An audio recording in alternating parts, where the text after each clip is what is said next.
इतनी देर में तो मैं अपने बच्चों को तैयार कर दूंगी, टिफिन बना दूंगी, लंच तैयार कर लूंगी या कुछ और कर लूंगी। लेकिन ऐसा नहीं होता है। ये जो काम है डेली रूटीन में करने वाले, इनका टाइम फिक्स करना चाहिए। मीन्स टाइम मैनेजमेंट सबसे बड़ी चीज होती है। करना तो करना ही है काम, ऐसा तो है नहीं कि नहीं करना है, हर कोई करता है। हम प्रेजेंट में जीना शुरू कर देंगे या कुछ इस तरीके के थॉट्स को अपने आसपास भी स्प्रेड करेंगे जो कि पॉजिटिविटी लाएं। तो इसके लिए हमने मेडिटेशन से ही शुरुआत करनी है। मेडिटेशन के कई सारे तरीके हैं। एक जो इजीएस्ट वे इसमें होता है डिप्रेशन में, वो होता है माइंडफुलनेस का। अपने को समय देना सबसे बड़ा उपहार है अपने लिए। तो लेकिन तब भी माइग्रेन में कई सारी आयुर्वेदिक ट्रीटमेंट भी हैं, टैबलेट्स दी गई हैं। जैसे कि ब्राह्मी वटी है, बहुत अच्छा रिजल्ट है इसका। 2 टैबलेट वीडी ली जाए अगर ये, और एक सिफाग्रेन आती है, सिफाग्रेन भी हम 2 वीडी ले सकते हैं इसमें। शंख पुष्पी वैसे भी अच्छी होती है, काफी रिजुविनेशन करती है, या हिमालय की जेरी पोर्ट आती हैं। तो इस तरीके की मेडिसिन हम माइग्रेन में ले सकते हैं। यामिनी जी, स्वागत है आपका। ओम सभी को ओम। ज्योति जी, आपने बहुत अच्छा कराया, बहुत बहुत धन्यवाद आपका। और दीपचंद्र जी का विशेष धन्यवाद, जिनके माध्यम से हम जुड़े हुए। आज का लिंक उन्होंने ही दिया है। डॉक्टर यामिनी जी हमारे बीच में, आपका बहुत बहुत स्वागत। और जीवन जी का और सौमिका जी का बहुत बहुत धन्यवाद, जिनके माध्यम से आज हम डॉक्टर यामिनी जी से मिल रहे हैं। सौमिका जी की सिस्टर हैं डॉक्टर यामिनी जी। अनिल शर्मा जी से रिक्वेस्ट करूंगी कि डॉक्टर यामिनी जी का परिचय करवाएं हम सबको। धन्यवाद, स्वागत है आपका डॉक्टर यामिनी जी। अनिल जी, डॉक्टर यामिनी जी का स्वागत है। और बताया ही कि जीवन जी और सौमिका जी के परिवार से हैं आप, और आप दूसरी बार हमारे बीच में आ रही हैं। आप आयुर्वेद की विशेषज्ञ हैं, एमएस हैं मोरारजी देसाई योग संस्थान मुजफ्फरपुर में। और पिछली बार आपने आंखों का विषय लिया था, आंखों के रोगों के बारे में, और इस बार एक बड़ा ही महत्वपूर्ण विषय आप हमारे बीच में ले रही हैं, जो कि मनोरोग है। और मनोरोग में कैसे योग के माध्यम से, आयुर्वेद के माध्यम से हम ठीक हो सकते हैं, निवारण कर सकते हैं, उससे बच सकते हैं। और आज के समय में मनोरोग एक बहुत बड़ी समस्या होती जा रही है। पहले पता भी नहीं चलता था,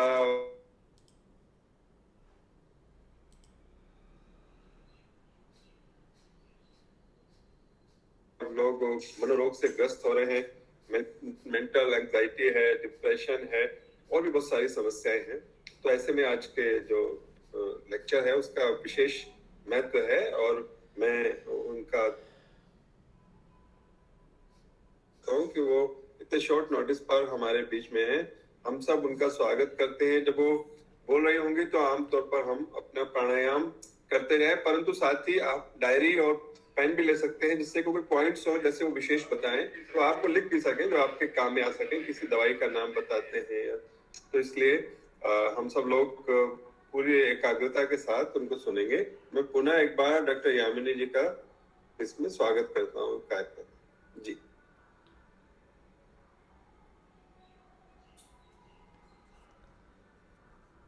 यामिनी, आप अनम्यूट कर लीजिए एक बार, म्यूट है आप।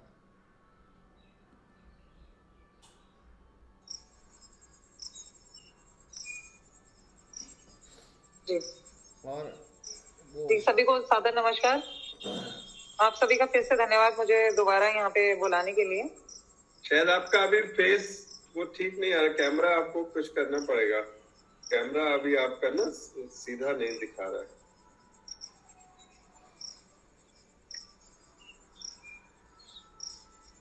हाँ, अब हुआ? जी जी जी, अब हो गया। जी जी, शुक्रिया। जी, तो आज का हमारा विषय मनोरोग पे रहेगा, क्योंकि मनोरोग भी आज के टाइम में जो है बिल्कुल एक सामान्य समस्या बन चुका है। इसके बारे में कई सारे मिथ भी है लोगों को कि मनोरोग हम कहते किसे हैं, और अगर मनोरोग है तो इसके लक्षण क्या हो सकते हैं। क्या एक ही लक्षण है या बहुत सारे हैं, या जो हमने मिथ बनाए हुए हैं कि इसको हम क्या एग्जैक्ट बोलेंगे, क्या इसे एंजाइटी कहेंगे, घबराहट जिसे हम बोलते हैं, या इसे पागलपन कहेंगे, या कोई सिंपल सी ऐसी चीज जो मन को उदास कर दे रही है उसको हम मनोरोग कहेंगे। तो मनोरोग अपने आप में एक बहुत बड़ा विषय है। आज की डेट में हर साल लगभग जो है 10 मिलियन लोग लगभग इससे प्रभावित होते हैं। और जो हमें देखा गया है पूरे वर्ल्ड में 36% जो है मनोरोग से जो ग्रसित हैं वो केवल हमारे देश में अब मिलने को हो रहे हैं। और इसमें भी जो देखा जाए तो लगभग 1 लाख पीपल या पेशेंट आप ऐसे कहें जो है जो सुसाइडल टेंडेंसी भी रखते हैं और करते भी हैं। तो आजकल ये ज्यादा कॉमन हो चुका है। पहले थोड़ा कम देखने को मिलता था क्योंकि हर जनरेशन में तो ये नहीं मिलता, लेकिन आजकल यंग जनरेशन में इवन बच्चों को भी ये इफेक्ट कर रहा है और काफी हद तक कर भी चुका है। तो समझते हैं पहले क्या है मनोरोग या इसको हम एग्जैक्ट क्या बोलेंगे। तो अगर मैं अपने सिंपल डेफिनेशन दूं तो हैप्पीनेस का चले जाना, अब चाहे वो किसी भी कारण से हो, उसको हम मनोरोग में रखते हैं। अब हैप्पीनेस क्यों जाती है, देखिए इसके कई सारे कारण हो सकते हैं। कारण जानने के लिए हमें ये समझना होगा कि हमारे ब्रेन में कई सारे केमिकल हर समय बन रहे होते हैं। वो हमारी कई सारी ग्लैंड्स हैं ब्रेन के अंदर जिसके अंदर बनते हैं, जैसे कि जिन्हें हम बोलते हैं, वैसे बहुत बड़ा टॉपिक हो जाएगा बट शॉर्ट में मैं आपको कुछ कुछ बताऊंगी। जैसे सेरोटोनिन एक हमारा न्यूरोट्रांसमीटर है, केमिकल होते हैं। इसकी अगर कमी हो जाए, इसका ड्रॉप हो जाए हमारे ब्रेन के अंदर, या फिर एक ट्रिप्टोफेन है हमारा, डोपामिन है, नॉरएपिनेफ्रिन है, इस तरीके के कई सारे केमिकल्स हैं जिनकी कमी हमारे ब्रेन में हो जाती है मस्तिष्क के अंदर, तो जिससे मनोरोग से ग्रसित होता है कोई भी। लेकिन अगर कुछ भी ना मिले तभी भी आप देख रहे हैं कि किसी ना किसी लक्षण का शिकार होता है रोगी, तो उसको भी बोला जाता है मनोरोग या फिर अवसाद या विषाद या डिप्रेशन। तो वो किस कारण से होता है, वो बायोलॉजिकल कारण हो सकते हैं। हो सकता है जेनेटिक्स में ही हमारे जो क्रोमोसोम हमारे माता पिता से या हमारे बाकी फोर फादर से जो हमारे अंदर आ रहे हैं उसमें भी कुछ मनोरोगों के कारण दिए गए हों और वो हमको धीरे धीरे ग्रसित करते हों। तो ये सारे के सारे जो लक्षण हैं ये हमें मनोरोग के अंदर ही मिलते हैं। अब समझना जरूरी है कि ये किन कारणों से या हमें क्या लक्षणों को दिखाएगा। तो हो सकता है कई बार पेशेंट को स्ट्रेस दिख रहा हो, लेकिन कई बार ऐसी कंडीशन भी होती है जिसमें विदाउट स्ट्रेस पेशेंट दिख रहा होता है। अब मैं मीन्स इसके सिम्टम बताऊंगी जो कि होने ही होने चाहिए कुछ पेशेंट में। जैसे कि 9 लगभग इसके सिम्टम्स होते हैं। 9 में भी अगर 2 पिक्यूलियर सिम्टम हो तो हम कहेंगे कि ये जो है अब ये मनोरोग ग्रसित हो चुका है व्यक्ति। तो इसमें पहला जो आता है वो होता है सैडनेस ऑफ मूड। दूसरा हमारा आता है एनीडाइनिया। इसको हम सैडनेस ऑफ मूड को देखिए कई तरीकों से हम आइडिया लगा सकते हैं। सैडनेस ऑफ मूड का मतलब होता है disorder of emotions, disorder of thoughts और डिसऑर्डर ऑफ परसेप्शंस। तो डिसऑर्डर ऑफ इमोशंस में देखिए क्या चीजें आती हैं। मान लीजिए कोई व्यक्ति सुबह उठ के, जैसे डेली रूटीन में होता ही है कि न्यूज़पेपर पढ़ना पसंद करता है या वॉक करना पसंद कर रहा है, कहीं ड्राइव पे जाना पसंद कर रहा है, चाय पीना पसंद करता है, या आप देखते होंगे लाफिंग थेरेपी के चलते कई लोग सुबह सुबह अपने मित्रों से मिलना पसंद कर रहे हैं और बातें करना पसंद होता है लोगों को। लेकिन सडन उन चीजों में चेंजेस आने लग जाए, न्यूज़पेपर बिल्कुल पढ़ना बंद कर दिया, लोगों से बात करना बंद कर दिया, या कोई चीज सुबह जो वो चाय जैसे लेते थे वो उन्हें पसंद नहीं आ रही है, तो ये सारी इमोशनल चेंजेस हो जाते हैं धीरे धीरे। अब ये भी कई तरीके के होते हैं, इनको बोलते हैं परसिस्टेंट और परवेसिव। तो परसिस्टेंट और परवेसिव का मीन्स हम ले सकते हैं कि लगातार जो उदासी बनी रहती है। कई बार तो ऐसा होता है कि हमें कोई ऐसे कॉज मिल भी रहे हैं जिनके कारण से हमें उदासी हो रही है, लेकिन ये उदासी किसी खुशी के मिलने पर भी बनी रहे, या ये उदासी यूं कहें किसी पोस्ट ट्रॉमा हमारे दिमाग में हुआ उसके चलते ये फ्यूचर के लिए भी बन गया, ये थॉट्स आने लग जाए कि भाई आने वाले समय में भी मुझे कोई खुशी नहीं मिलेगी। तो इस तरीके के परसिस्टेंट और परवेसिव होते हैं। तो ये सैडनेस ऑफ मूड के अंदर आएगा, या थॉट्स में कुछ इस तरीके के चेंजेस हमारे आगे कि हमारे निगेटिव थॉट्स ने हमें भर दिया हो हर समय के लिए। जैसे हमें लग रहा है कि कोई हमारा अच्छा भी चाह रहा है तो हम सोच रहे हैं कि नहीं, अब ये चीज तो अच्छी नहीं होने वाली है, मेरी लाइफ में कुछ भी अच्छा नहीं होने वाला है। ये समझिए कि आत्मविश्वास की कमी भी हो जाना भी इसी डिसऑर्डर के अंदर आ जाएगा या थॉट्स के अंदर आ जाएगा। लास्ट हमारा एक डिसऑर्डर ऑफ परसेप्शन जिसे हम बोलते हैं। तो परसेप्शन में देखिए कई सारी चीजें होती हैं। परसेप्ट करना मीन्स किसी भी तरीके के हेल्यूसिनेशन को लेना, या यूं कहें जो चीज नहीं हो रही है उसके बारे में भी सोचना। जैसे हमें लगे कि हमें कोई मारने वाला है, या हमें किसी पे डाउट हो जाए, अपने ही घर के लोगों पे बिना किसी कारण से हमें डाउट हो जाए, जैसे फैमिली मेंबर्स पे हम डाउट करते हैं, कई बार अपने बच्चों पर डाउट करते हैं, अपने पार्टनर पे डाउट करने लग जाते हैं, जबकि ऐसा कुछ होता नहीं है। तो ये सब चीजें हेल्यूसिनेशन या फिर परसेप्शन में आती हैं। इसी की एक टाइप डेल्यूजन भी है, मतलब जो चीज नहीं हो रही है, जैसे हमें लग रहा है कि अभी हमारे अंदर से कोई इंसेक्ट बाइट हो रहा है, या फिर कोई स्नेक हमारे ऊपर चल रहा है, तो इस तरीके की चीजें भी इस परसेप्शन में आती हैं। बाकी दूसरा जो इसका सिम्टम होता है उसे कहते हैं एनीडोनिया।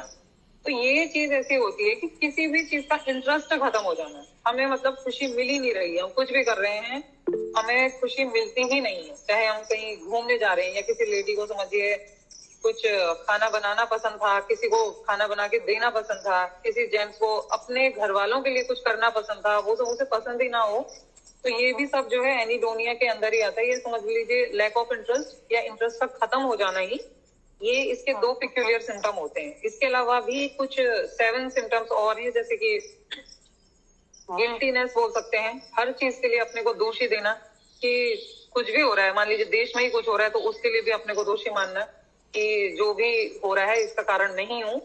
दूसरा हम ले सकते हैं कॉन्सेंट्रेशन। देखिए कॉन्सेंट्रेशन के भी कई टाइप्स होते हैं, लगभग हर किसी में ही ये चीज तो होती है कि कॉन्सेंट्रेशन इतना अच्छा नहीं होता, लेकिन जो डिप्रेशन का पेशेंट है इसमें लगभग ये 15 से 20 मिनट में, या यूं कहें 5 से 10 मिनट में बार बार इसका कंसंट्रेशन टूटता रहता है, या इस हद तक इसको एंजाइटी हो जाएगी कि इसे कुछ काम करने जा रहा है, एग्जाम देने जा रहा है मान लीजिए, या कोई प्रेजेंटेशन है ऑफिस में, तो वो भी ये छोड़ देगा, ये कर ही नहीं पाएगा।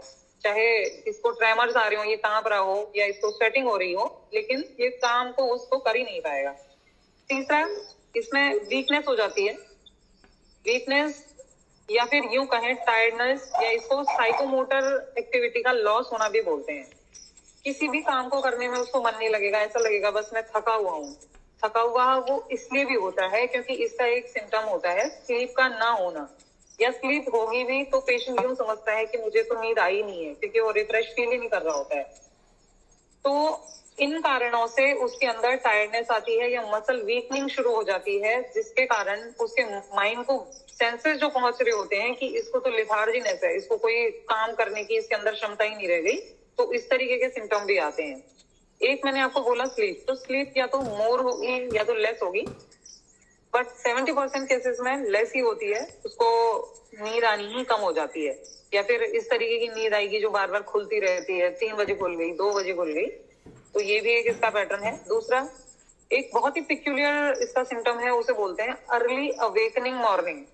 इसका मतलब है कि मान लो जितने बजे भी पेशेंट उठ रहा है सुबह, जो उसका नॉर्मल रूटीन होता है, मान लीजिए वो 7 बजे उठता है तो वो 5 बजे उठने लग जाएगा, या 5 बजे उठ रहा है तो वो 3 बजे से ही उसकी नींद खुलेगी और कुछ ना कुछ वो काम करने लग जाएगा, अंदर डिस्टर्बेंस कर रहा होगा घर वालों को, तो घर के लोगों को तो लगता है कि हमें परेशान कर रहा है, लेकिन ऐसा नहीं है, उसको काउंसलिंग की जरूरत है, उसको समझिए कि ये सब उसके दिमाग से ही हो रहा है जो भी हो रहा है। लास्ट में जो सबसे हमारा लास्ट सिम्टम देखने को मिलता है, जो बहुत ही क्रॉनिक केस में होगा, ये सुसाइडल टेंडेंसीज होती हैं। इसमें हमारे जो ट्रांसमीटर्स हैं ब्रेन में जाने वाले, जो यूं कहें एक बिजली का तार सा होता है हमारे दिमाग में, जो हर समय जल रहा है, जिसमें से कुछ ना कुछ लिक्विड हमारा निकल रहा है, तो इनकी कमी का हो जाना, तो इन कमी से जो सबसे बुरा सिम्टम जिसे हम कह सकते हैं वो होता है सुसाइडल टेंडेंसी। तो सुसाइडल टेंडेंसी या कोशिश करे या उसके तरीके ढूंढे कि किस तरीके से मैं अपने आप को खत्म कर लूं, या किस तरीके से मैं अपने को हार्म पहुंचाऊं, या सुसाइड वो कर ही ले। डिप्रेशन के कई हम सिम्टम इस तरीके के देखते हैं कि सुसाइड कर भी लेता है पेशेंट। तो ये सारे मनोरोगों के अंदर आएंगे, इसको समझना जरूरी है किसी भी पेशेंट के लिए। अब कई बार ऐसा होता है कि हम नॉर्मल थिंक कर रहे होते हैं, हम अपने आसपास के लोगों को देखते हैं वो ओवर थिंक कर रहे होते हैं, इतना ज्यादा वो सोच लेते हैं कि समझ नहीं आ रहा होता है ये छोटा सा पॉइंट है बहुत बड़ा। तो इसे भी हम कहेंगे निगेटिव थॉट्स। आपको मालूम ही है मूड डिसऑर्डर्स होते हैं, एकदम तो कोई हंस रहा होता है और उसी समय वो बिल्कुल एक्सेसिव क्राइम करने लग जाएगा, ये भी इसके लक्षण हो जाएंगे। या कई तरीके के, देखिए एक आपने स्किज़ोफ्रेनिया सुना होगा, या सिज़ोफ्रेनिया जिसे बोलते हैं, तो इसमें भी हेलुसिनेशन ही होते हैं, हर टाइम डाउट होता है कि मुझे कोई मेरा मर्डर करने आ रहा है या इस तरीके की चीजें। तो इन सभी को हम जो है मनोरोगों के अंदर लेते हैं। अब किसी का हमें पता लग जाता है स्ट्रेस के कारणों से, जैसे स्ट्रेस उसका दिख रहा है, या किसी का हमें नहीं पता लगता है, उसको विदाउट स्ट्रेस होता है, लेकिन हम पता लगा लेंगे क्योंकि उसे फटीग होगा, हर समय वो थका हुआ महसूस करेगा अपने आप को, कोई काम करने का उसका मन नहीं करेगा। तो जब हम ये सारे सिम्टम्स चेक करेंगे तो हमें पता लग जाएगा कि ये जो है हमारा मनोरोग है, कहीं ना कहीं से इसको कोई दिक्कत हो रही है। इसके कई सारे तरीके होते हैं। देखिए, बायोलॉजिकल है जो कि हमारे पेरेंटल कॉज से आ रहा है। दूसरा, कोई इस तरीके के ट्रॉमा किसी को हो गए, पास्ट में हुए, लेकिन उसको वो छोड़ ही नहीं पा रहा है। उसे ये है कि इसने मेरे साथ बुरा किया, ये मुझे छोड़ के चला गया, या कुछ। देखिए, आर्मी में भी है, अगर जब रिसर्च करी गई तो पता लगा कि आर्मी मैन को भी ये दिक्कत होती है। कोई किसी कंट्री का मान लो वॉर होने वाला हो, तो उनकी जब ब्रेन मैपिंग की गई या उनके सिम्टम्स देखे गए तो भी पता लगा कुछ पोस्ट ट्रॉमेटिक सोशल डिसऑर्डर होते हैं, या स्ट्रेस डिसऑर्डर जिन्हें बोला गया, PTSD, इस तरीके के डिसऑर्डर उनमें भी मिले। तो उनको भी चेक किया गया। उनको ठीक करने के तरीके में किसी को कुछ समझ नहीं आया। तो लास्ट में जो समझ आया, जिससे कि हमने कुछ टेस्ट भी करवाए, उसमें तो पता लगा कि उनके ब्रेन का साइज ही थोड़ा छोटा हो गया है। कुछ कुछ पार्ट ऐसे हैं जिनमें कुछ साइज की प्रॉब्लम मिली, बट उसका जो एक रिजल्ट जो हमें ठीक करने का तरीका मिला वो मेडिटेशन ही था। तो मेडिटेशन के बाद जब उसकी रिसर्च करी गई उस ब्रेन की, तो पता लगा कि कुछ पार्ट होते हैं, जैसे एमिगडाला है, कॉर्टेक्स है, प्रीफ्रंटल कॉर्टेक्स है, तो इसके साइज में फिर नॉर्मल शेप आना शुरू हुआ। तो देखा गया जो इसका बिल्कुल इजी वे होता है कराने का, मेडिटेशन होता है, या उसकी जो थॉट प्रोसेस को चेंज किया जाता है वो मेडिटेशन के थ्रू ही किया जाता है। स्टार्टिंग की जो चीज बताई गई है, तो इन्हें रिएक्टिव डिप्रेशन में रखा गया है, मतलब जो हम अपने तरीके से ठीक कर सकें बहुत जल्दी, तो उसको मेडिटेशन में रखा गया, वो रिएक्टिव डिप्रेशन में आ जाता है। अब बात करते हैं, देखिए कई ऐसे भी डिप्रेशन के पेशेंट हैं जिन्हें बॉडी में पेन मिलता है। तो पेन का कारण क्या हो सकता है, ये भी देखा गया। तो एक हमारा दूसरा केमिकल होता है डोपामिन, ठीक है। तो डोपामिन भी जो है कहीं ना कहीं पेन कॉजिंग होता है, तो उसकी भी कमी साथ में सेरोटोनिन के हो रही होती है। तो ये सब कारण जो है अवसाद की ओर ही ले जाते हैं। इसमें मन का हर समय दुखी रहना, अंदर अपने को कमरे में बंद कर लेना, खाना ना खाना, बिल्कुल ही भूख ना लगे उसे, या कई कंडीशन में भूख ज्यादा लगती है तो उस भूख को हम बोलते हैं कार्बोहाइड्रेट क्रेविंग, क्योंकि शुगर की इंटेक बढ़ानी होती है पेशेंट को, क्योंकि एनर्जी लेवल कम है उसका, तो वो कहीं ना कहीं से शुगर इंटेक करता है। तो इस कंडीशन को एपेटाइट इंक्रीजिंग रेट भी बोलते हैं। तो इस कंडीशन में कहीं ना कहीं पेशेंट जो है खाने की चीजें ढूंढता है। तो ये जरूरी नहीं है कि बिल्कुल ही उसका खाना पीना भी बंद हो चुका है। तो अब हम बात करते हैं, जो हमारा मेन टॉपिक था कि किस तरीके से हम इसको कम करेंगे या इसको धीरे धीरे कैसे खत्म किया जाए। तो देखिए, 2 तरीकों से चेंज किया जाता है इन चीजों को, या तो मेडिटेशन पे जाएं, या तो इसकी काउंसलिंग करवाएं, या फिर मेडिकेशन पे जाएं, या फिर हम किसी ऐसे माहौल को ही चेंज कर दें जहाँ पे निगेटिव थॉट्स ना हो। लेकिन ऐसा पॉसिबल नहीं है, क्योंकि आज के टाइम में हर जगह निगेटिविटी भरी हुई है, चाहे अर्ली मॉर्निंग आप उठ जाएं, चाहे शाम को उठें। तो इसका जो तरीका एक पैटर्न में है वो इस तरीके का है। देखिए, आयुर्वेद को अगर हम लेते हैं तो आयुर्वेद में तो 3 हमारे मेन जो है गुण बताए गए हैं। इसी में हमारा एक दोष भी होता है, उसे कहते हैं तम। तो जो हमारे सत्व रज तम होते हैं, इनका इक्विलिब्रियम बने रहना या इनकी साम्य अवस्था बने रहना ही जो है किसी भी दोष को ना करने का सबसे पहला उपाय है। तो सात्विक कैसे बनेगा कोई, जब सत्व को हम नॉर्मल करने की कोशिश करें। सत्व हमारे नॉर्मल कैसे होगा, सबसे पहले हम स्टार्टिंग करते हैं सुबह ब्रह्म मुहूर्त में उठने की। देखिए, ब्रह्म मुहूर्त में उठना ही एक पॉजिटिविटी को लेने वाली बात होती है, क्योंकि इस समय हमारे कुछ हार्मोन्स होते हैं जो बहुत एक्टिवेट हो जाते हैं। जैसे कि हमारे 9 हार्मोन्स हैं जो हाइपोथैलेमस से सीक्रेट हो रहे हैं, 8 होते हैं हमारे जो पिट्यूटरी से सीक्रेट हो रहे हैं, और एक हमारा जो ऐसा है जो कि पीनियल बॉडी से सीक्रेट होता है, सेरोटोनिन जिसे हम बोलते हैं, जो मेन हमारा मनोरोग का कॉजिंग है। तो अगर हम इस टाइम उठेंगे तो इनको जो हम खिला रहे हैं डेली पर मिनट हम इसे जो दे रहे हैं वही ये ले रहा है और यही अपनी थॉट प्रोसेसिंग में डाल रहा है इस चीज को। तो हमारा जो स्लीप पैटर्न होना चाहिए कि समय से सोना, समय से उठना, यही हमारी फर्स्ट सात्विक एक्टिविटी को बढ़ाएगा, जिसके कारण हमारे दोष जो है साम्यावस्था में रहेंगे और गुणों की वृद्धि होगी। दूसरा होता है एक्सरसाइज, जो आप लोगों से बेहतर तो शायद नहीं पता होगा मुझे भी। तो एक्सरसाइज करना, एक्सरसाइज करने से क्या होगा, सर्कुलेशन हर समय बढ़ता रहता है और वो हमारे ब्रेन को देगा और ब्रेन को बॉडी के हर एक टिश्यू लेवल से मैसेज मिलते रहते हैं। जो हमारे रिसेप्टर्स हैं, पेन के रिसेप्टर हों, चाहे किसी हैप्पीनेस के रिसेप्टर हों, सैडनेस के रिसेप्टर हों, वो धीरे धीरे किसी भी सर्कुलेशन के थ्रू हमारे ब्रेन को मिलते रहते हैं। तो दूसरा पॉइंट ये हो गया। तीसरा है देखिए मेडिटेशन। तो मेडिटेशन पे फोकस आज की दुनिया में हर कोई कर रहा है, आने वाले टाइम में और ज्यादा करेगा क्योंकि इसकी डिमांड भी बढ़ गई है। ले देखिए हम लास्ट में यही सोचते हैं कि हैप्पीनेस है कहाँ, एक एज के बाद या आजकल तो बहुत जल्दी भी लोगों को पता लग जा रहा है कि जो हैप्पीनेस है वो ले देखिए हमें शांति में ही मिलनी है या ऊपर वाले से कनेक्ट करो तो ही मिलनी है। तो ये चीजें भी हमें मेडिटेशन से ही मिलती है। मेडिटेशन बेसिकली मेडिटरी एक इटालिक वर्ड है, वहां से मिलके बना हुआ है, जैसे कि हम कहते हैं टू हील। तो हमें हील क्या करना है, हमें हील इसमें करना है जो हमारे पोस्ट ट्रॉमेटिक कोई कॉज हुए या रिसेंट टाइम में जो हमारे कोई ऐसा दुख घटा जिसने हमारे दिमाग को तोड़ दिया। तो हमें इन चीजों को जोड़ना है। जोड़ना कैसे है, हमें अपने थॉट्स को पॉजिटिव बनाना है। पॉजिटिव तब हम बना पाएंगे जब हम पिछली चीजों को छोड़ देंगे अपने पास से।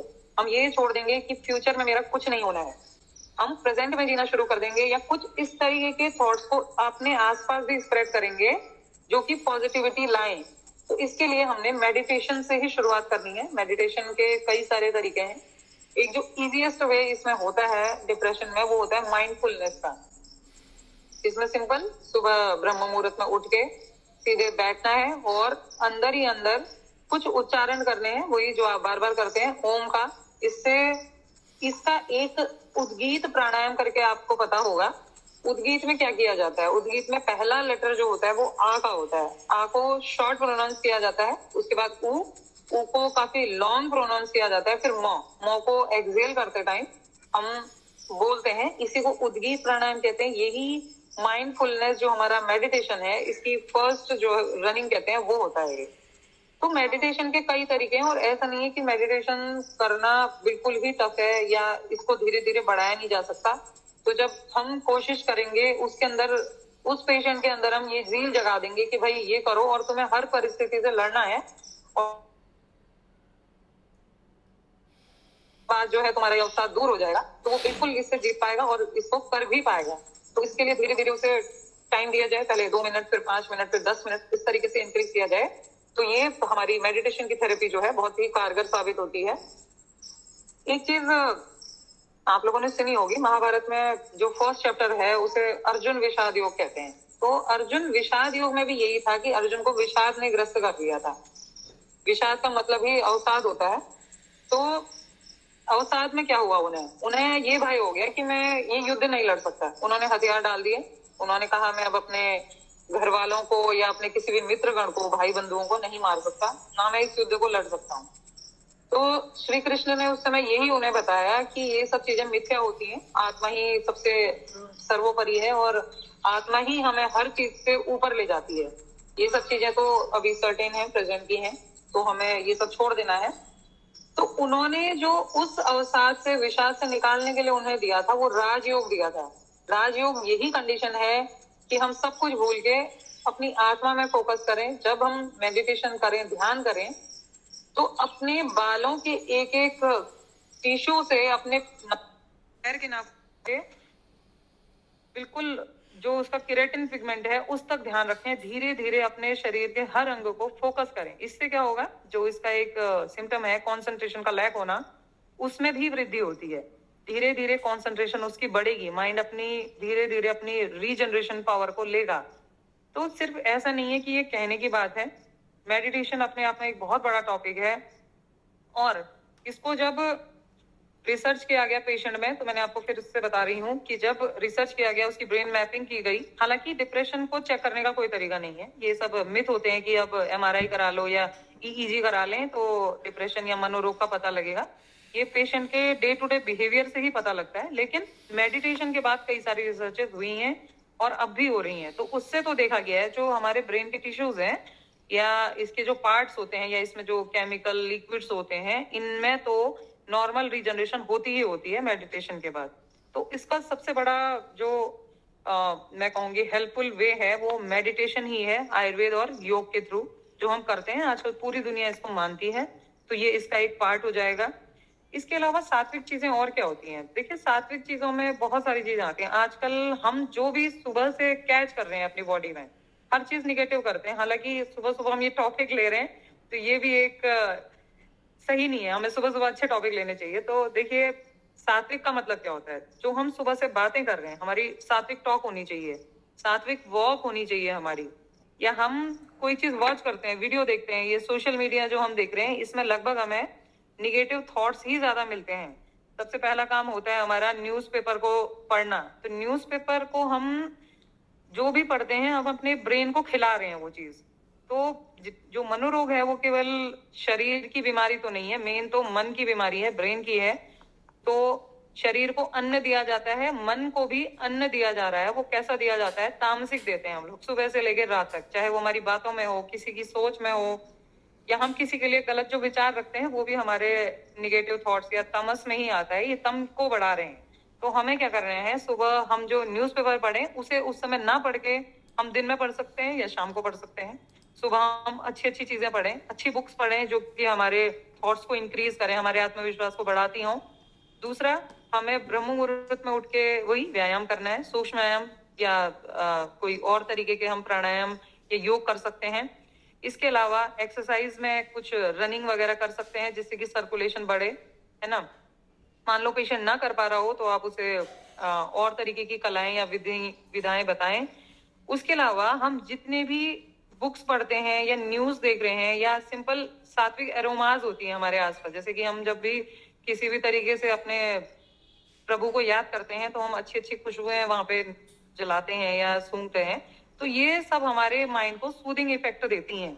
इसको भी बोला जाता है सात्विक एरोमास। तो किसी भी तरीके से सत्व को बढ़ाना है हमने अपने अंदर, जिससे कि तम का प्रवेश ना हो और हमारा जो भी ये इस तरीके की प्रोसेस है, थॉट प्रोसेस है, वो आगे ना बढ़ पाए।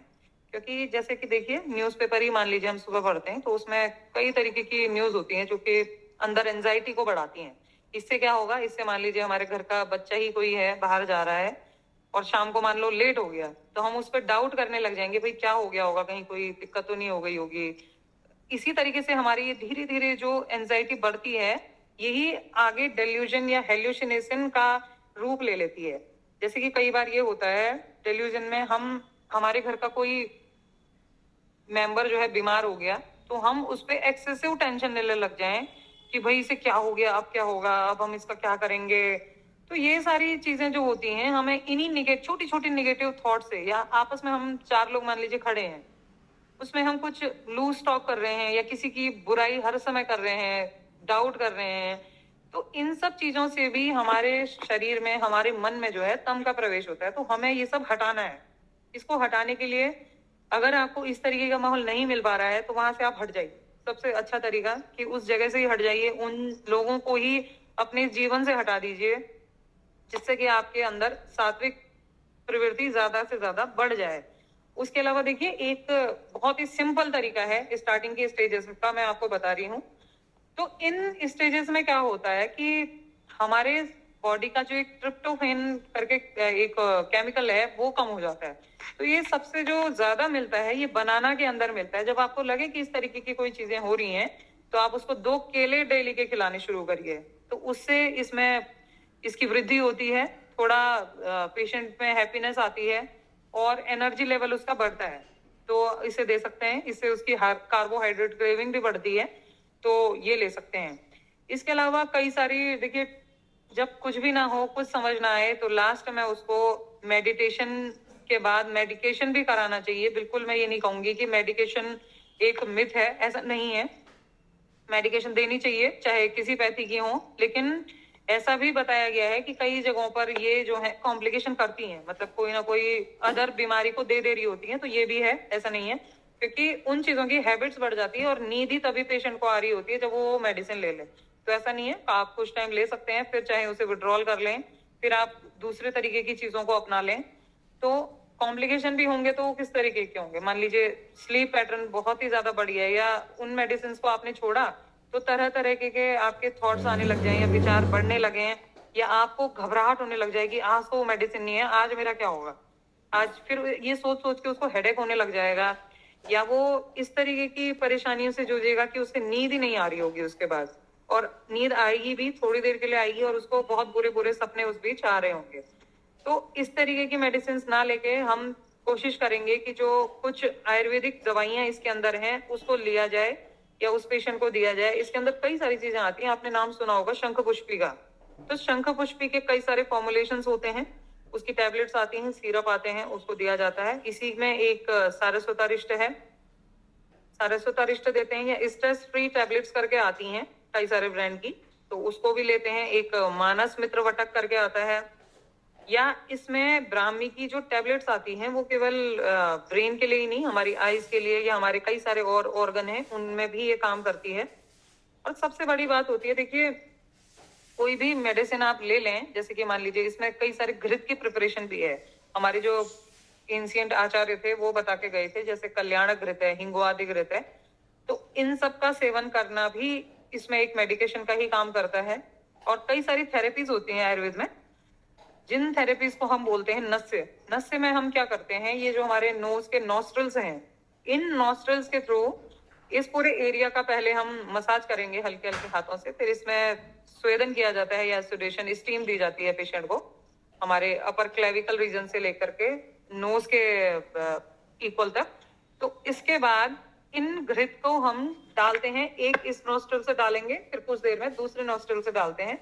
इसकी पोजीशन होती है, ये सब मैं आपको कभी डिटेल में बताऊंगी। इसमें लाई डाउन होकर के इन मेडिसिन को डाला जाता है और इसके रिजल्ट देखे गए हैं कि ये ब्रेन तक पहुंचती हैं और अपना इफेक्ट दिखाती हैं। या कई कंडीशंस हमारे पेशेंट में ऐसी भी होती हैं कि जब पेशेंट बिल्कुल वायलेंट कंडीशन में आ जाता है या ऐसी सुप्तावस्था में आ जाता है कि उसे वो बिल्कुल पड़ा हुआ है, हिलने का नाम नहीं है, तो इनमें ड्रग्स को बदला जाता है। कहीं पे तीक्ष्ण औषधियां दी जाती हैं जो कि उसकी सुप्तावस्था को उठाए, या कुछ ऐसी लीनियंट औषधियां भी हैं जो कि उसकी वायलेंट कंडीशन को नॉर्मल करे। तो इस तरीके की औषधियां भी इसमें कई सारी हैं। तो इसमें नस्य एक बहुत अच्छी थेरेपी है, या कुछ ऐसी औषधियां जिनसे अभ्यंग या मसाज किया जाता है। तो मसाज के भी कई सारे तरीके होते हैं, और एक इसमें आजकल बहुत ही इजीली यूज होने वाली और जो पूरे वर्ल्ड वाइड चल रही है थेरेपीज, उसमें एक आती है शिरोधारा, या फिर शिरोबस्ती उसे बोला जा रहा है। तो शिरोधारा और शिरोबस्ती में भी पेशेंट का कुछ दिनों का रूटीन दिया जाता है। देखिए ये जो भी प्रोसीजर हो रहे हैं ये सात्विक कंडीशन के अंदर ही होते हैं, और सात्विक माहौल होना चाहिए उस समय, और आपका मौसम भी ठीक होना चाहिए, ज्यादा गर्मी या ज्यादा ठंड में ये सब नहीं होता है ये। और किसी भी रोगी को अच्छा आहार उस टाइम दिया जाता है, क्योंकि देखिए डिप्रेशन में सेरोटोनिन का सबसे बड़ा रोल है। लेकिन आजकल एक रिसर्च ऐसी भी हुई जिसमें एक डॉक्टर जॉन है, उन्होंने रिसर्च करके ये बताया कि 95% जो हमारा सेरोटोनिन है वो हमारे गट से बन रहा है। गट में हमारी जो लार्ज इंटेस्टाइन है यहाँ से बनता है, इसीलिए बोलते हैं हैप्पीनेस लाइज बिहाइंड द या अंडर द डायफ्राम। तो इस कंडीशन में क्या होता है, हमें सबसे पहला ध्यान देना है कि हम आहार क्या ले रहे हैं। तो आहार पूर्णतः सात्विक होना चाहिए। सात्विक का मतलब क्या होता है, जैसे फूड के जो प्रोडक्ट होते हैं, जैसे कि मान लीजिए इस समय नॉनवेज का प्रयोग ना करें, या मांस मदिरा जो ज्यादा लेते हैं इन सब चीजों को ना लें तो ही बेहतर है, क्योंकि ये सारी चीजें देर सवेर हमारे अंदर तमस का ही प्रकोप कर रही होती हैं। और जो लेना है डेयरी प्रोडक्ट या इसके मैक्सिमम प्रोडक्ट का यूज करना चाहिए, ये सारे सात्विक होते हैं। फ्रूट्स लें, सैलेड्स लें, अच्छा लघु सुपाच्य भोजन खाएं, तो भी मेडिकेशन का जो असर है वो जल्दी होता है। तो जो शिरोधारा की जाती है इसमें भी पेशेंट का पहले अभ्यंग ही किया जाता है, मतलब मसाज की जाती है। उसके बाद जो हमारा मेडिकेटेड ऑयल या घृत होते हैं, इसको हम धीरे धीरे एक धारा के रूप में पोर करते हैं अपने सिर के ऊपर, अपने मस्तिष्क के ऊपर। अब इसके भी कई सारे टाइप्स होते हैं, ये बहुत डिटेल स्टडी हो जाएगी, वहां पे हम सिर्फ एक बाउंड्री सी बना लेते हैं। कई बार हम घृत या ऑयल को रख देते हैं कुछ मिनट के लिए, और दोषों की प्रकृति पहले देखी जाती है, रोगी की प्रकृति देखी जाती है, फिर उसके अकॉर्डिंग हम जो है पेशेंट को इस तरीके के ये थेरेपीज का अप्लाई करते हैं और इनके रिजल्ट बिल्कुल पॉजिटिव आते ही आते हैं। इसमें नेगेटिव थॉट्स का या नेगेटिव किसी भी रिजल्ट का हमें कोई उम्मीद ही नहीं है, तो ये अच्छे रिजल्ट होते हैं इसके। तो ये सब कुछ तरीके की थेरेपीज की जाती हैं और कुछ अब मैं व्यायाम आपको बताऊंगी। इसमें कुछ योग ऐसे हैं जिनको करना चाहिए जो कि मस्तिष्क को प्रभावित करते हैं या इसको मजबूत करते हैं। तो उसमें पहला जो आता है वो है धनुर्वक्रासन। धनुर्वक्रासन करने से, और इसकी टाइमिंग बताई गई है पर्टिकुलर, वो है 2 to 5 minute and 3 to 4 times daily. तो धनुर्वक्रासन को किया जाता है, जैसे आपने 1 वीक किया फिर उसमें 4 दिन छोड़ दीजिए, फिर 1 वीक कीजिए। तो इस तरीके की जो हमारा पहला व्यायाम है वो धनुर्वक्रासन है। दूसरा हमारा जो इसमें व्यायाम हम करवाते हैं वो हमारा आता है एक पाद अधोमुख श्वानासन। इससे क्या होता है, एक पैर नीचे किया, दूसरा हाथ ऊपर करके नीचे डॉग पोजीशन में उसका फेस रखना है। तो ये सबसे बड़ा काम करता है न्यूरोट्रांसमीटर को ब्लड सर्कुलेशन देने का। जब भी हम लाई डाउन पोजीशन में आ जाएंगे तो हमारा जो ब्लड सर्कुलेशन है या केमिकल चेंजेस जो देखे जाते हैं इस आसन के बाद, एक पाद अधोमुख श्वानासन के बाद, वो सबसे ज्यादा पॉजिटिव रिजल्ट इसमें देखे गए हैं। इसके बाद कुछ एक्सरसाइजेस ऐसी आती हैं जैसे कि डायफ्रामेटिक एक्सरसाइज है। डायफ्राम मीन्स हमारा जो ये एब्डोमिनल रीजन है, इसमें एक्सरसाइज की गई है। वो किस तरीके से, सिंपल सुपाइन में यानी कि लेट जाना है और फिर हाथों को ऊपर की ओर रख के धीरे धीरे अपने स्टमक के ऊपर रखना है और अप डाउन करते रहना है उसमें, यानी कि ऊपर नीचे करते रहें, अपनी एब्डोमिन की मसल्स को हिलाते रहें। तो ये भी जो है सेरोटोनिन प्रोड्यूसिंग देखा गया है, क्योंकि अगर आयुर्वेद में तो देखिए सबसे पहली लाइन ही यही है, रोगा सर्वे अपि मंदे अग्नो। मतलब अगर हमारी अग्नि ही मंद है तो वो सभी रोगों का कारण होती है। इसका क्या मतलब है? इसका मतलब ये है कि अन्न ही, आहार ही हम सही नहीं ले रहे, सही समय पे नहीं ले रहे हैं, सही समय पे उसको पचने का समय नहीं मिल रहा है, तो हमारे जितने भी हॉर्मोन्स हैं वो तो पहले सही हो ही नहीं पाएंगे। वैसे भी कहा गया है कि हॉर्मोन्स को भी हम ही जो है रूल करते हैं, हमारी बॉडी उसे रूल करती है। जैसा हम सोचते हैं हार्मोन उसी तरीके से हमारे सीक्रेट हो रहे होते हैं। तो हमें उसे ठीक करने का सबसे अच्छा वे यही होना चाहिए, सुबह उठें और सही तरीके से अपनी स्लीप पैटर्न ले करके सबसे सही से हम अन्न लें और अन्न को पचने का समय भी दें। अन्न जो है सुपाच्य और सात्विक होना चाहिए। इससे ही लगभग 99 जो हमारी डिजीज है, 99% डिजीज वो होती ही नहीं है। तो ये हमारा एक डायफ्रामेटिक एक्सरसाइजेस होनी चाहिए इस तरीके की। फिर कुछ प्राणायाम है। प्राणायाम आप बहुत अच्छे से जानते हैं, जैसे कि सबसे पहला जो है अनुलोम विलोम। तो अनुलोम विलोम में थोड़ी फ्रीक्वेंसी इसमें बढ़ा दी जाती है, अगर पेशेंट कैपेबल होता है वो स्टार्टिंग में। बस उसकी जील जगानी होती है, उसका आत्मविश्वास हमें जगाना है कि तुमने ये करना है और तुम इस परिस्थिति से हटोगे, तुम इसे जीतोगे। तो वो बिल्कुल करता है इस चीज को, क्योंकि कोई भी दुख में नहीं रहना चाहता। जो फियर ऑफ, जो हमारा लाइफ का भय है, वो सबसे बड़ा भय होता है किसी का भी। तो स्टार्टिंग की स्टेज में तो डिप्रेशन के पेशेंट को ये नहीं होता है, धीरे धीरे लेकिन ये डर भी उसका चला जाता है जब सुसाइडल टेंडेंसीज आती हैं। तो हमें उस कंडीशन में वो ना जाए, तो तब तक हमें उसे बचा ही लेना है। तो जो हमारे प्राणायाम आते हैं अनुलोम विलोम, अनुलोम विलोम को हमें फ्रीक्वेंसी बढ़ानी है, सुबह भी कराना है उसको, शाम को भी कराना है। और जो एक्सेल इनहेल वो करेगा उसकी ड्यूरेशन में ही उसको फोकस कराना है कि तुमने इसे धीरे धीरे बढ़ाना है। तो इस तरीके से अगर वो लगभग 1 महीना भी करता है तो वो रिजल्ट बिल्कुल देखेगा। दूसरा जो आपको हमारा इसमें प्राणायाम कराया जाता है, वो मैं आपको फिर से रिपीट कर रही हूँ, मैं बता चुकी हूँ, इसे कहते हैं उद्गीत प्राणायाम। तो उद्गीत का मतलब है उद, हमने गीत को निकालना है अपने अंदर से, वो गीत कोई सा भी हो, लेकिन कुछ इसमें उच्चारण किए जाते हैं। उच्चारण बेसिकली ओम को तोड़ के ही किए जाते हैं, मतलब संधि विच्छेद कर दिया हमने ओम का। आ शब्द का पहले उच्चारण किया जो थोड़ा छोटा होगा, ऊ का जो काफी लंबा होगा, और मौ को फिर एक्सेल कर देना है।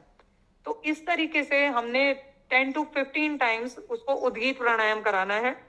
सांसों में उसकी ध्यान रहे, उसको अपने बॉडी के हर अंग में धीरे धीरे ध्यान रहे पूरा। तो हमें उसे ये सब कराते रहना है। और लास्ट में जो हमारा आता है वो होता है भ्रामरी प्राणायाम। भ्रामरी आप जानते हैं, ईयर को लॉक कर देना है, बाकी फिंगर से अपने आईज को बंद करके हमें उच्चारण करने हैं तो भ्रामरी बहुत अच्छा मूड एलिवेटर होता है, या फिर हमारे मस्तिष्क को बल देने वाला प्राणायाम है। तो भ्रामरी इसमें जरूर कराएं। और भ्रामरी का वैसे भी जो है यूज होना चाहिए किसी भी कंसंट्रेशन को बढ़ने के लिए, या आपको एक आपने सुना होगा इन्हीं सब में हेडेक एक सिम्टम होता है। हेडेक भी कई तरीके के होते हैं, माइग्रेन को लेकर के भी होते हैं। तो माइग्रेन का भी जो सबसे अच्छा ट्रीटमेंट देखा गया है वो भ्रामरी ही है। चाहे आप कोई मेडिकेशंस ले लें, चाहे आप कुछ भी कर लें, लेकिन लास्ट रिजल्ट जो हमने देखा है वो भ्रामरी ही उसका देखा गया है। तो इसमें भ्रामरी प्राणायाम भी कराया जा सकता है। तो अगर इन शॉर्ट में कहूँ तो इन शॉर्ट में मेरा ये कहना है कि सत्व को हमने अपने बढ़ाना है। सत्व हर चीज से बढ़ाएं, अपने उठने बैठने सोने बोलने हंसने से लेकर के हर चीज में जो है सत्व को बल दें। तम को हटाएं। तम को हटाने के तरीके, हमें गलत नहीं बोलना है, ना पढ़ना है, ना सुनना है, ना ऐसा माहौल क्रिएट करना है, ना खान पान हमारा तामस वाला होना चाहिए। योग की ओर ध्यान दें। योग में राजयोग के ऊपर वाले से कनेक्शन कैसा हो, क्योंकि इन्हीं चीजों से अल्टीमेट खुशी मिलती है। तो हमें खुशी को ही लाना है कैसे भी, क्योंकि खुशी चली गई है तो ही मनोरोग हो रहे हैं। तो और फिर ये सब ना हो पाए तो मेडिकेशंस लें। मेडिकेशंस बहुत तरीके की हैं इसमें। कुछ भी करें, ऐसा कुछ नहीं है कि किसी चीज से को करने से मिथ है हमारा कि कुछ गलत होगा, क्योंकि जब कोई बीमार होता है तो उस कंडीशन में उसे सब कुछ लेना ही पड़ता है, चाहे कितनी बातें आप सुन लें उस टाइम। तो सबसे बड़ा रोल जो हमारा होगा मेडिकेशंस का भी होगा। बहुत बुरी कंडीशन हो गई तो हॉस्पिटलाइज्ड भी होना चाहिए, करना ही चाहिए। अब वहां पे क्या क्या होता है ये सब सुन के तो आदमी डरता है, बट उसके भले के लिए ही होता है जो भी होता है। तो ऐसी कंडीशन हम आने ही ना दें। हम इसको आयुर्वेद और योग से ही क्यों ना ठीक कर लें। तो इसके लिए मनोरोग को काफी हद तक कम भी किया गया। आप देखते भी होंगे, एक रिसर्च मिली थी उसमें बौद्ध भिक्षु की जो ब्रेन मैपिंग की गई थी तो वो कंपैरेटिवली काफी अच्छी मिली थी।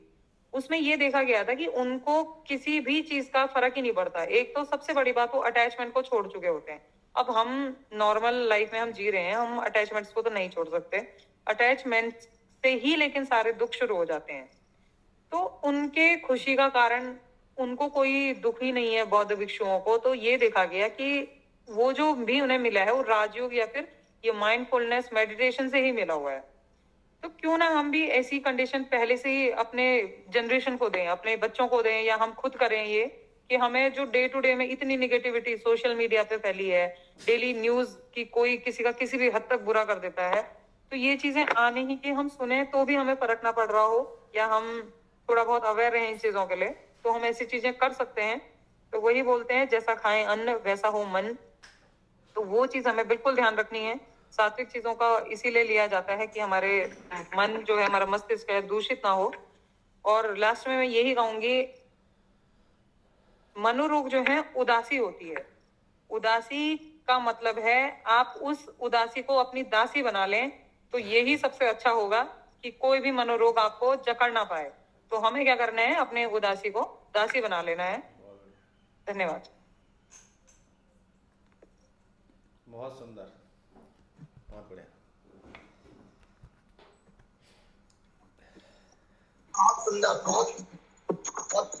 बहुत ही सुंदर रूप से ग्रामीण व्याख्यायित होते हैं आपका बहुत तो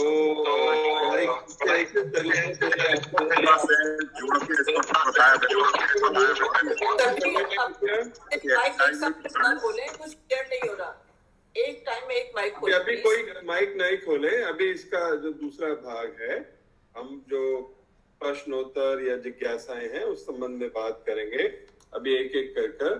तो आप में से डॉक्टर साहब ने जो बताया, पहले तो उनका बहुत दोबारा से धन्यवाद कि इतना अच्छा आपने व्याख्यान दिया और बड़ा कॉम्प्रिहेंसिव तरीके से जितने भी डायमेंशंस हो सकते हैं मनोरोग के वो हमारे सामने प्रस्तुत किए। और उसमें मेडिकेशन भी है, उसमें मेडिटेशन भी है, जिसमें से एक भाग तो हम लगभग रोज करते हैं। और यहाँ तक कि उन्होंने योग के अभ्यास भी, आसन के अभ्यास भी, प्राणायाम के अभ्यास भी बताए। अब आप में से जिन लोगों का कोई भी प्रश्न हो तो कृपया करें, एक एक करके कुछ जो प्रश्न इस समय सीमा में हम ले सकते हैं वो लेंगे। जी बताएं, प्रश्न कौन करना चाहेंगे? जी मैं एक क्वेश्चन पूछूं? हाँ बताइए। डॉक्टर साहब, थैंक यू वेरी मच, आपने काफी अच्छी जानकारी दी। अच्छा, नॉर्मली तो मनोरोग अधिकतर लोगों को होता ही है, भय या अवसाद छोटा मोटा हर एक व्यक्ति को होता ही है, लेकिन कभी कभी मैं देखता हूँ बहुत सारे लोग इस तरह के भी होते हैं, जैसे किसी गली में किसी की डेथ हो गई तो 2-4 दिन उधर से जाएंगे ही नहीं। तो क्या ये भी मनोरोग में ही आता है? या जैसे हाथ धोना, बार बार किसी की आदत होती है कि एक बार हाथ धोया, सेटिस्फेक्शन नहीं हुआ, दोबारा से हाथ धोया, और नहाने के बाद आए फिर हाथ धोया, मतलब कुछ इस तरह की कुछ जो प्रवृत्तियां होती हैं, क्या ये भी जो है इसी उसमें आती है या ये विशेष प्राथमिक लक्षण? जी जी जी, आप सही बोल रहे हैं एकदम। मैंने यही स्टार्टिंग में बोला था कि जो फर्स्ट हमारा इसका सिम्टम है वो सैडनेस का ही होता है, या किसी एंगर का हो सकता है, या किसी तरीके के भय का हो सकता है। तो भय तभी अंदर आता है जब हमें कोई ना कोई पोस्ट ट्रॉमा हुआ है, इसी को पीटीएसडी बोलते हैं, पोस्ट ट्रॉमेटिक स्ट्रेस डिसऑर्डर। तो लेकिन इन सब की एक टेंडेंसी होती है, एक फ्रीक्वेंसी होती है। देखिए कुछ चीजें, मान लीजिए किसी को कहीं पे गुस्सा ही आ रहा है या कहीं पे डर लग गया, जैसे आप बता रहे हैं कि वो इस जगह से जा ही नहीं रहा है, तो वो कितने पैटर्न में आ रहा है? क्या वो 2 हफ्ते तक कॉन्टिन्यूस ये कर रहा है, या वो 3 हफ्ते तक कॉन्टिन्यूस ये कर रहा है? तो हाँ, कहीं ना कहीं उसको मनोरोग ने जकड़ लिया है। लेकिन साथ में एसोसिएटेड सिम्टम भी होने चाहिए। जैसे कि आपने एक क्वेश्चन और बहुत अच्छा बताया, ये था कि बार बार हाथ धोने का। जी, ये भी कहीं ना कहीं कुछ तरीके के डिल्यूजन्स होते हैं, इनको बोलते हैं ओसीडीज। मतलब उसको टेंशन है कि हाथ मेरा गंदा है, इसमें अभी कोई ना कोई जर्म्स बैठा हुआ है, तो बार बार उसको धुलता रहेगा। तो ये भी एक तरीके की साइकोटिक प्रॉब्लम ही है, लेकिन ये इतनी डेंजरस नहीं होती हैं। जो इसमें ग्रेडिंग्स करी गई हैं कई तरीके की, तो ग्रेडिंग में ये फर्स्ट ग्रेड में ही आता है। अब ये बात वही हो जाती है कि क्यों उसको भय बैठ गया कि मेरा घर का कोई मेंबर चला गया, या उसे डर बैठा कि भाई फलाना घर से कोई चला गया है तो अब मुझे यहाँ से जाना ही नहीं।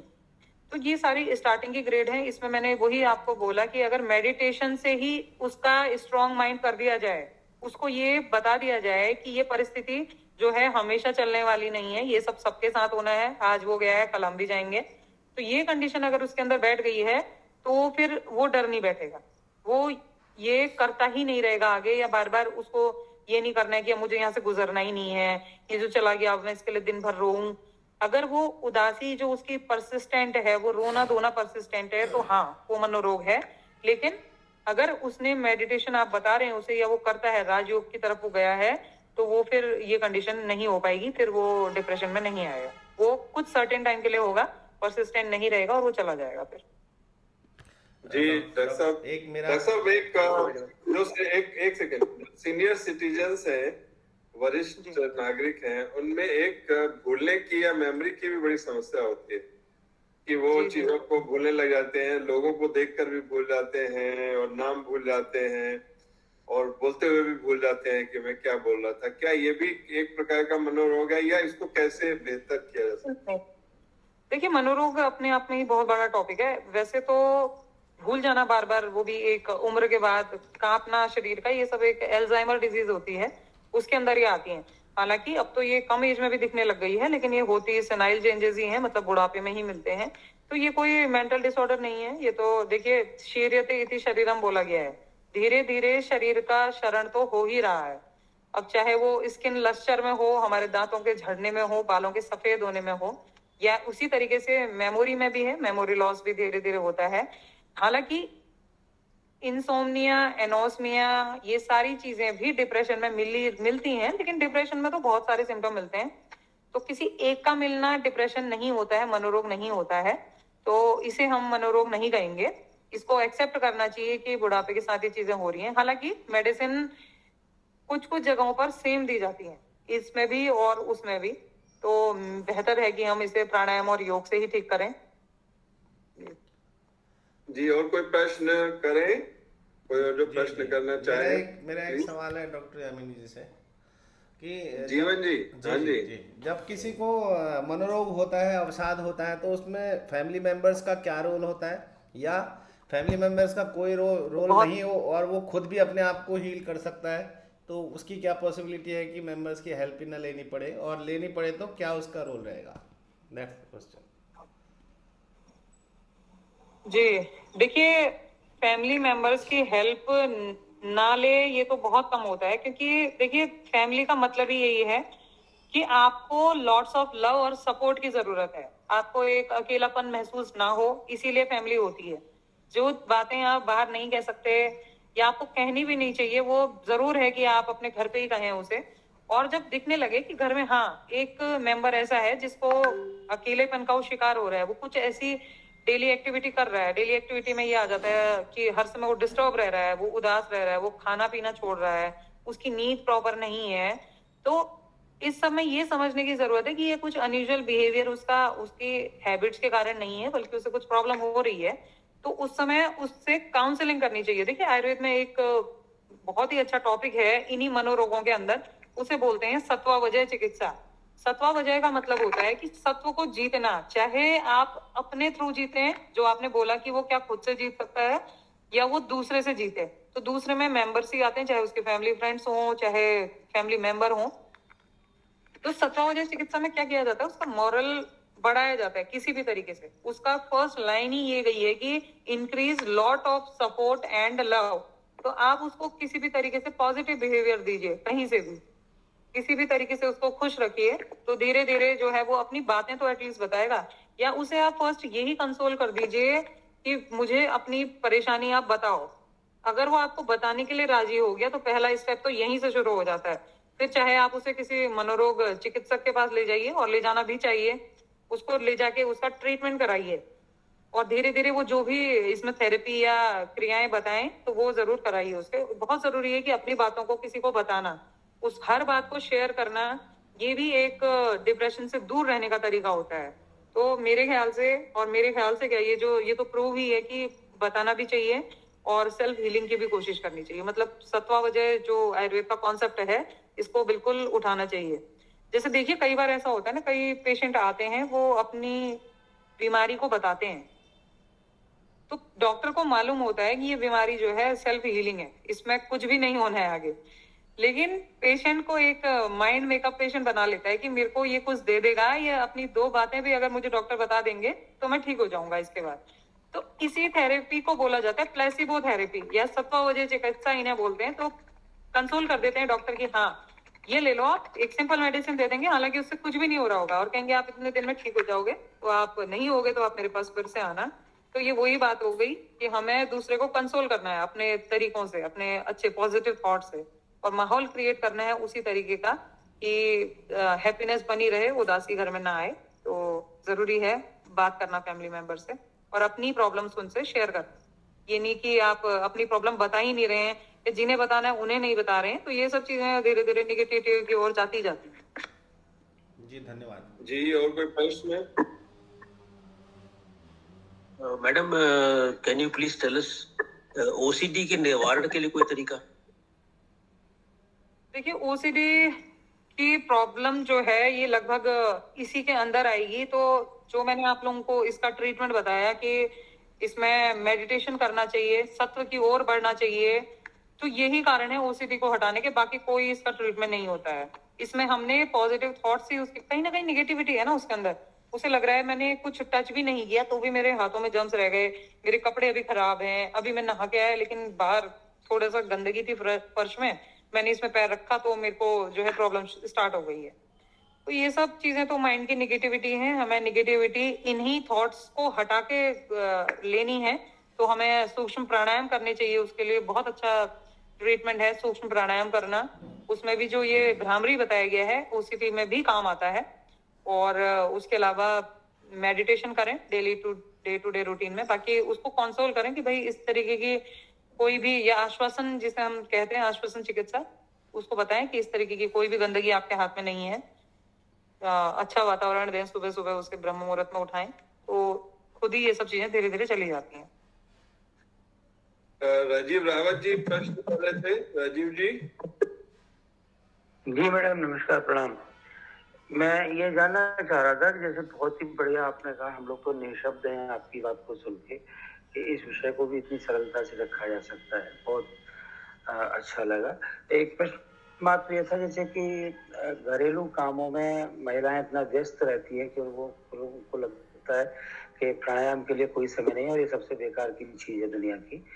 उनको जब माइग्रेन या सर्वाइकल या इस तरह की चीज होती है, जो परेशानियां हैं, तो उसमें उनको तात्कालिक लाभ के लिए वो कोई भी कॉम्बीफ्लेम या वर्टेम या इस तरह की कोई भी दवाई ले लेती हैं, टोलमा वगैरह या स्टोमला। तो इन सब से उनको दूर रखने के लिए कैसे उनको प्रेरित किया जा सके कि वो माइग्रेन की बीमारी को अपनी को प्राणायाम से ठीक करने के लिए प्रेरित हो सके, कैसे क्या उपाय हम खासतौर से पतिगण ऐसा ढूंढें, क्या इसका हो सकता है? धन्यवाद। ये तो बहुत बड़ा कंट्रोवर्शियल टॉपिक बना दिया आपने, लेकिन हाँ, ये आपने बहुत अच्छी बात करी कि जो घर में गृहिणियां हैं वो घर के कामों में ही सुबह से रात लगा देती हैं, तो और वो सोचती हैं कि इसको करने से ही मैं फिट हूँ, मुझे इस तरीके की चीजों के लिए समय नहीं है, योग प्राणायाम या वॉक के लिए इतनी देर में तो मैं अपने बच्चों को तैयार कर दूंगी, टिफिन बना दूंगी, लंच तैयार कर लूंगी या कुछ और कर लूंगी। लेकिन ऐसा नहीं होता है। ये जो काम है डेली रूटीन में करने वाले, इनका टाइम फिक्स करना चाहिए। मीन्स टाइम मैनेजमेंट सबसे बड़ी चीज होती है। करना तो करना ही है काम, ऐसा तो है नहीं कि नहीं करना है, हर कोई करता है। उसको टाइम मैनेज करते हुए अपने शरीर के लिए, अपनी आत्मा के लिए जो हमें समय देना है वो देना ही देना है, सब कुछ भूल के। वो होता है ये ब्रह्म मुहूर्त का समय या शाम का समय। अगर हम इन्हें नहीं दे रहे हैं तो आप देखते होंगे लॉन्ग टर्म इफेक्ट क्या होते हैं लेडीज में। इसीलिए जॉइंट प्रॉब्लम, स्पॉन्डिलाइटिस की प्रॉब्लम, सर्वाइकल प्रॉब्लम या ये वेरिकोज वेन की प्रॉब्लम जो है ये धीरे धीरे दिखती हैं। और इसे इग्नोर करते करते एक टाइम के बाद ये सारी चीजें जो है नासूर बन जाती हैं और हम सफर करते हैं, क्योंकि घर की महिला को ही अगर ये सब हो जाए तो बाकी सारे काम स्टॉप हो जाते हैं। तो हमें जरूरी है कि उन्हें हम खुद सपोर्ट दें। और ये तो बहुत अच्छी बात है कि आप खुद अपनी वाइफ के लिए बातें बता रहे हैं तो उन्हें बताएं कि ये सारे काम जो है आपके हेल्थ को इम्प्रूव नहीं करेंगे, ये आपके डेली वर्क को कर रहे हैं, तो आप इन कामों को शॉर्ट पीरियड में करें। मतलब काम को थोड़ा छोटा कर दें और इन्हीं कामों को छोटा करके जो जो मिनट निकल रहे हैं उसको कंक्लूड करके अपने लिए समय दें, केवल अपने लिए। उस समय किसी और को समय ना दें। माइग्रेन की प्रॉब्लम देखिए क्यों होती है। माइग्रेन की प्रॉब्लम कई सारे चेंजेस से भी होती है कि जो पैथोलॉजिकल चेंजेस हो रहे हैं, उसके अलावा जो हमारे घर ही घर में रहने से, वो ही काम करने से जो हमारे थॉट्स में एक निगेटिविटी आ रही होती है, उसकी एक्यूमुलेशन का रिजल्ट होता है माइग्रेन। अब माइग्रेन कई सारे एपिसोड्स में होता है। कई कंडीशंस में तो स्टार्टिंग में नोजिया हो रहा होता है, मीन्स कि उसको वॉमिटिंग होगी नहीं लेकिन ऐसा लगता है वॉमिटिंग है, या हाफ हेडेक रहेगा, या कई और तरीके के सिम्टम्स की सुबह से उठ करके धीरे धीरे शुरू होके हेडेक होता रहेगा और इवनिंग में जाके खत्म हो जाएगा। तो हमें वो कंडीशन नहीं लानी है, अपना रूटीन चेंज करना है। और सुबह सबसे, मैंने आपको बोला था पहले कि भ्रामरी इसका सबसे बड़ा ट्रीटमेंट है। भ्रामरी के अलावा हम कितनी मेडिसिन देते हैं, माइगॉन वगैरह जो भी लेते हो, उन सब से उसी टाइम का रिलीफ तो जरूर मिलता है, लेकिन माइग्रेन उठ के दोबारा आता है क्योंकि हमने अपना रूटीन चेंज नहीं किया, हमें कहीं ना कहीं प्रॉब्लम हुई। और सबसे बड़ी प्रॉब्लम तो लेडीज में जो देखी जाती है, जॉइंट प्रॉब्लम की देखी जाती है एक टाइम के बाद। उसका कारण ही यही है, दिन भर खड़े होके अपने काम करना या उन्हीं चीजों में दिमाग लगाना दिन भर की, अब मुझे ये काम करना है, अब ये करना है, ये करना है। तो उन सबसे रिजल्ट को इतने अच्छे खास मिलते नहीं है। अपने को समय देना सबसे बड़ा उपहार है अपने लिए। तो लेकिन तब भी माइग्रेन में कई सारी आयुर्वेदिक ट्रीटमेंट भी हैं, टैबलेट्स दी गई हैं, जैसे कि ब्राह्मी वटी है, बहुत अच्छा रिजल्ट है इसका। 2 टैबलेट वीडी ली जाएं अगर ये, और एक सिफाग्रेन आती है, सिफाग्रेन भी हम 2 वीडी ले सकते हैं इसमें। शंख पुष्पी वैसे भी अच्छी होती है, काफी रिजुविनेशन करती है, या हिमालय की जेरी पोर्ट आती हैं। तो इस तरीके की मेडिसिन हम माइग्रेन में ले सकते हैं।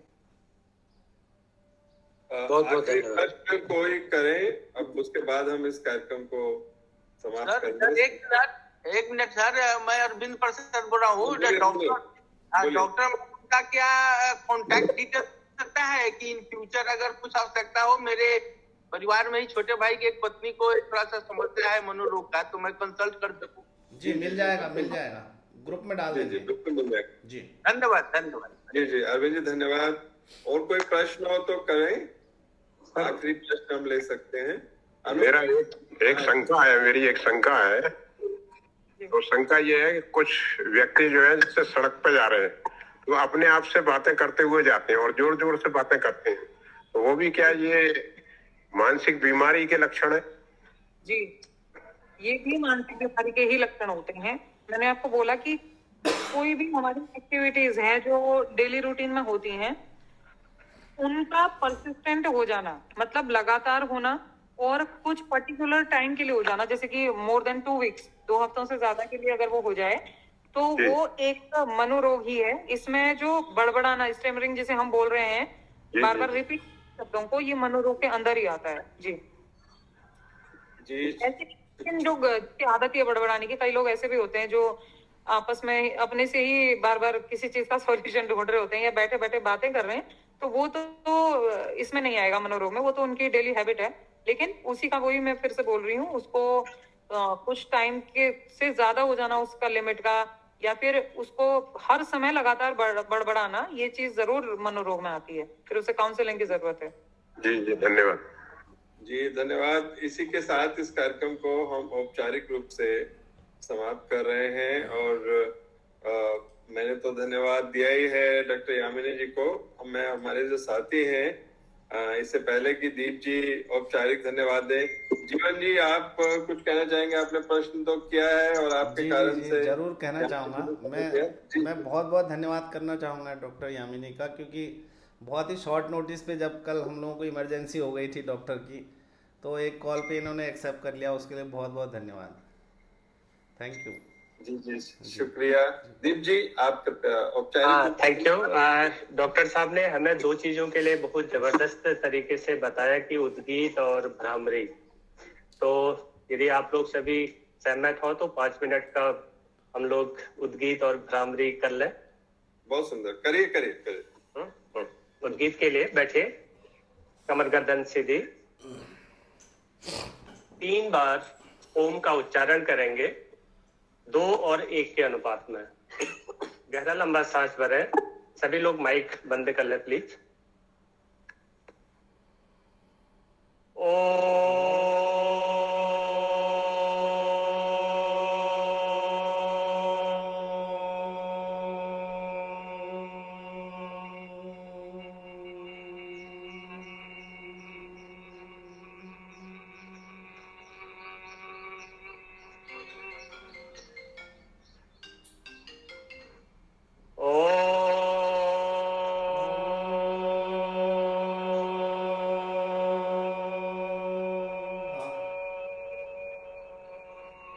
नहीं नहीं, बता किस नंबर पे? Hold hold.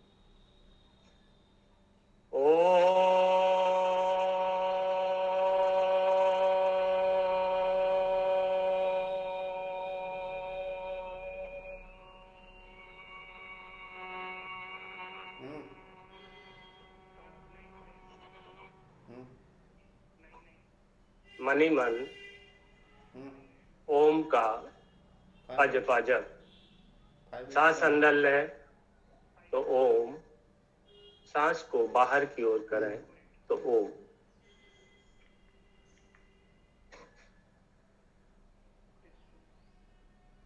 नाम पूछना। अंदर ओम, बाहर ओम, चारों ओम, ओम ही ओम। आपके आत्मा चमकता हुआ सितारा जो आपके पूरे शरीर को जला रही है, ऊपर परमात्मा जो आपकी आत्मा का असली बाप।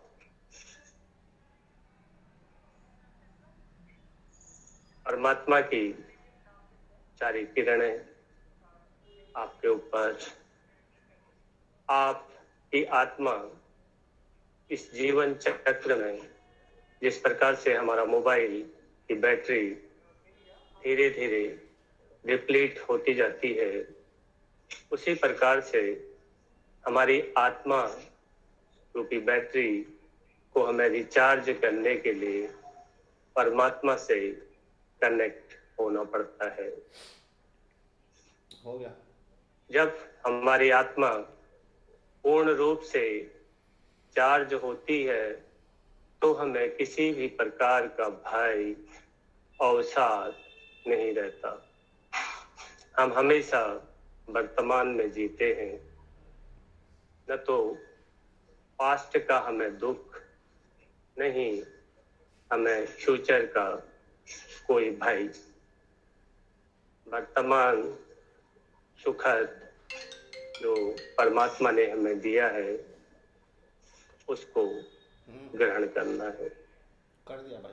पूरी परमात्मा की वाइब्रेशन आपके ऊपर पड़ रही है। 3 बार भ्रामरी करेंगे कानों को बंद करके।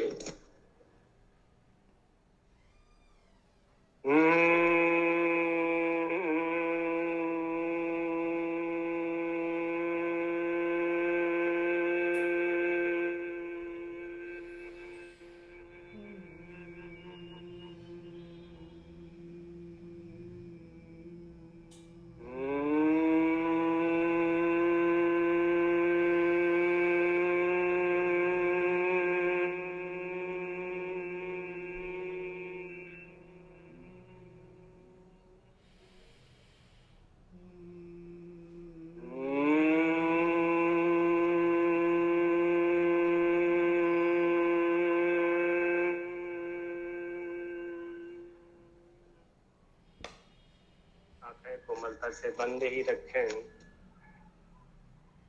और प्रार्थना।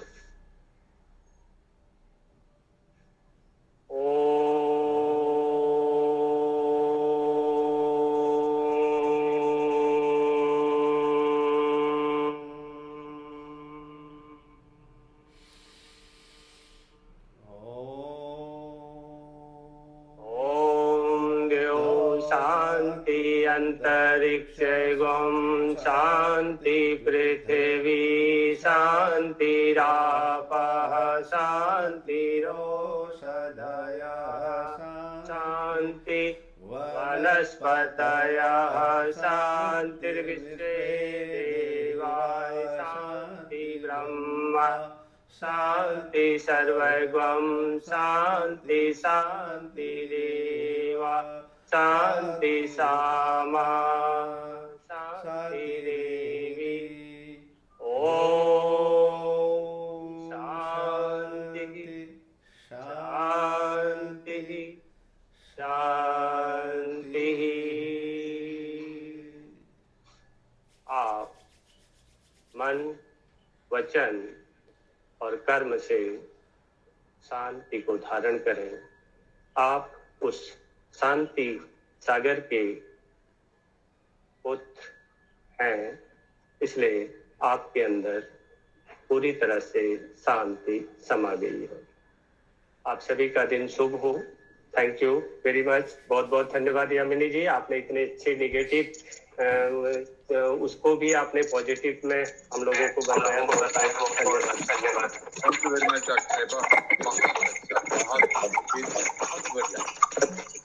डॉक्टर साहब, मुजफ्फरनगर में एक कौन है गैदरी जिन्होंने एमडी और पीएचडी भ्रामरी के ऊपर परिचय है आपको?